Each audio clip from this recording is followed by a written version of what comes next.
आप सभी को मेरा प्यार भरा नमस्कार। आज हम देखेंगे कि जब भी कभी कोई अपराध होता है तो अपराध होने के बाद फरियादी के साथ किस तरीके से व्यवहार किया जाता है और अपराध पंजीबद्ध होने के बाद उसके सूचना का प्रसारण किस तरीके से किया जाता है, हम कौन से नियम जो है वो फॉलो करते हैं। तो पुलिस अन्वेषण के अंतर्गत फरियादी का मतलब है एक ऐसा व्यक्ति जिसके साथ मानसिक या शारीरिक रूप से कोई अपराध हुआ है। वो किसी मानसिक या शारीरिक रूप से किसी पीड़ा का शिकार है। जैसे पीड़ित व्यक्ति न्याय पाने के लिए जो है वो फरियाद लेकर पुलिस अधिकारी के पास जाता है, घटना घटित होने की सूचना देता है। जो भी उसके द्वारा सूचना दी जाती है वो संज्ञेय और असंज्ञेय दोनों ही अपराधों के संबंध में हो सकती है। यदि वह संज्ञेय अपराध के संबंध में है तो उसकी सूचना सेक्शन 173 भारतीय नागरिक सुरक्षा संहिता के अंतर्गत पंजीबद्ध की जाए। यदि उसके द्वारा दी गई सूचना असंज्ञेय अपराध के संबंध में है तो 174 भारतीय नागरिक सुरक्षा संहिता के अंतर्गत उसकी सूचना जो है वो पंजीबद्ध की जानी चाहिए।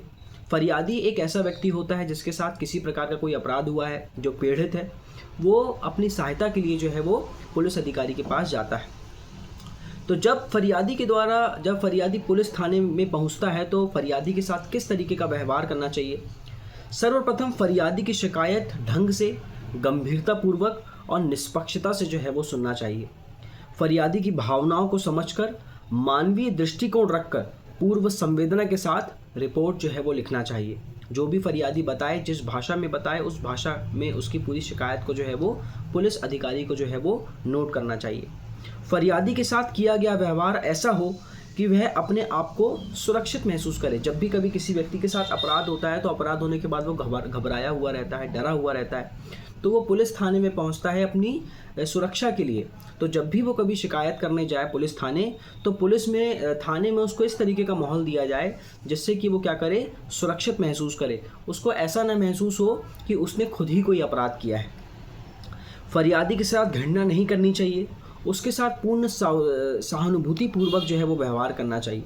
साथ ही साथ फरियादी के साथ भेदभाव ना कर पूरी पारदर्शिता से जो है वो कार्रवाई करना चाहिए। चाहे वो किसी भी जाति, लिंग, धर्म, समुदाय का है, उसके साथ बिना भेदभाव पूर्वक, निष्पक्षता पूर्वक और ईमानदारी से जो भी फरियादी के द्वारा कथन कहे जाते हैं उसको लिखिए, उसको लिपिबद्ध कीजिए और लिखने के बाद जो है वो उसको एक बार सूचित कीजिए।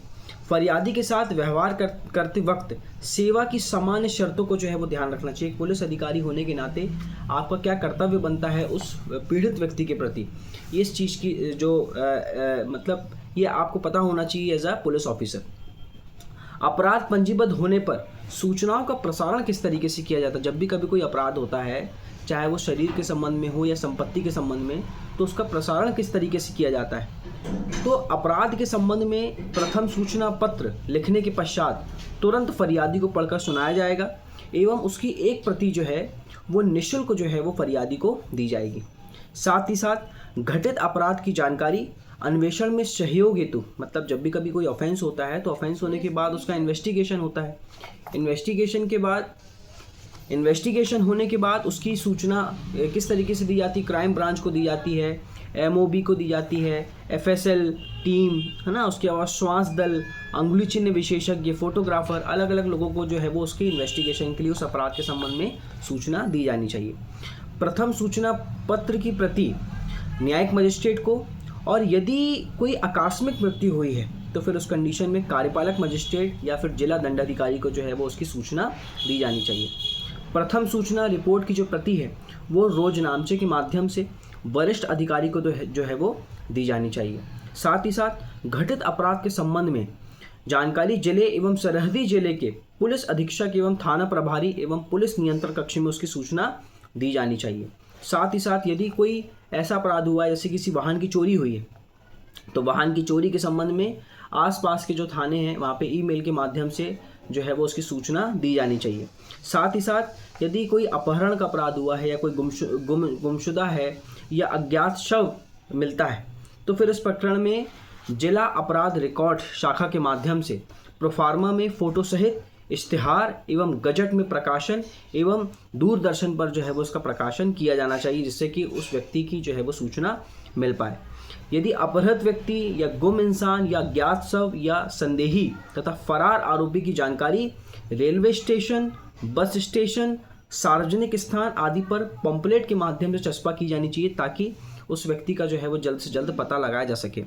यदि कोई वाहन चोरी हुई है या वाहन दुर्घटना से संबंधित कोई अपराध हुआ है तो वाहन का रजिस्ट्रेशन नंबर के आधार पर एवं अन्य स्रोतों से प्राप्त जानकारी के अनुसार वाहन का प्रकार, माना वाहन कौन सा है, उसका रंग कौन सा है, मॉडल कौन सा है, कंपनी कौन सी है, ये सारी चीज़ें लिखकर जो है वो उसको प्रसारित किया जाना चाहिए ताकि वाहन का जो है वो जल्द से जल्द पता चल पाए। यदि घटित अपराध में फरियादी द्वारा संदेही का, जिसने ऑफेंस किया है, उसका हुलिया बताया जाता है कि भाई मेरे साथ जिसने ऑफेंस किया उसका इस तरीके का हुलिया था, तो उसका तुरंत एक स्केच तैयार किया जाए। स्केच तैयार करने के बाद समाचार पत्र के माध्यम से उसका प्रसारण किया जाए या फिर सोशल मीडिया या इलेक्ट्रॉनिक मीडिया या पंपलेट के माध्यम से उसको जो है वो उसको चस्पा किया जाए ताकि अपराधी को जो है वो जल्द से जल्द ढूंढ पाए। घटित अपराध या संदेही या आरोपी की जानकारी प्राप्त करने के उद्देश्य से थाना क्षेत्र की विश्वसनीय जो मुखबिर है, मतलब जो आसपास के हर क्षेत्र के अपने मुखबिर होते हैं, तो अपराध का जल्द से जल्द पता लगाने के लिए, अपराधी का जल्द से जल्द पता लगाने के लिए जो उस क्षेत्र के मुखबिर है उसको जो है वो उनकी सूचना दी जानी चाहिए ताकि वो व्यक्ति जल्द से जल्द उसके बारे में बता पाए। पुलिस मुख्यालय, राज्य स्थित कक्ष में जो है वो सूचना दी जानी चाहिए। यदि कोई ऐसा अपराध है जो गंभीर किस्म का है या अनुसूचित जाति जनजाति के विरुद्ध कोई अपराध हुआ है या महिला से संबंधित कोई अपराध हुआ है तो उसकी जानकारी आयोग में दी जाए, और जो मानव अधिकार आयोग है या जो अनुसूचित जाति जनजाति के संरक्षण के लिए जो आयोग बनाया गया है वहाँ पर ऐसे अपराध की सूचना जो है वो जल्द से जल्द दी जानी चाहिए। साथ ही साथ यदि कोई व्यक्ति जो है वो फरार हो गया है तो फरार व्यक्ति की संपत्ति की कुर्की का आदेश दे सकते हैं। संपत्ति जो है वो चल अचल दोनों ही संपत्ति हो सकती है, किसी भी संपत्ति की कुर्की का आदेश दिया जा सकता है। फरार व्यक्ति जिसकी गिरफ्तारी नहीं हो पा रही है, गिरफ्तारी हेतु पुलिस अधीक्षक द्वारा इनाम की घोषणा भी की सकती है। यदि कोई बहुत कुख्यात अपराधी है या उसने कई टाइम अपराध किया है तो उसकी गिरफ्तारी के लिए जो है वो पुलिस अधिकारी क्या कर सकते हैं, उसके नाम पर इनाम भी घोषित कर सकते हैं। तो ये पुलिस अधीक्षक का कर्तव्य है कि ऐसी स्थिति में गिरफ्तारी के लिए जो है वो उस व्यक्ति के खिलाफ इनाम भी जो है वो घोषित किया जा सकता है।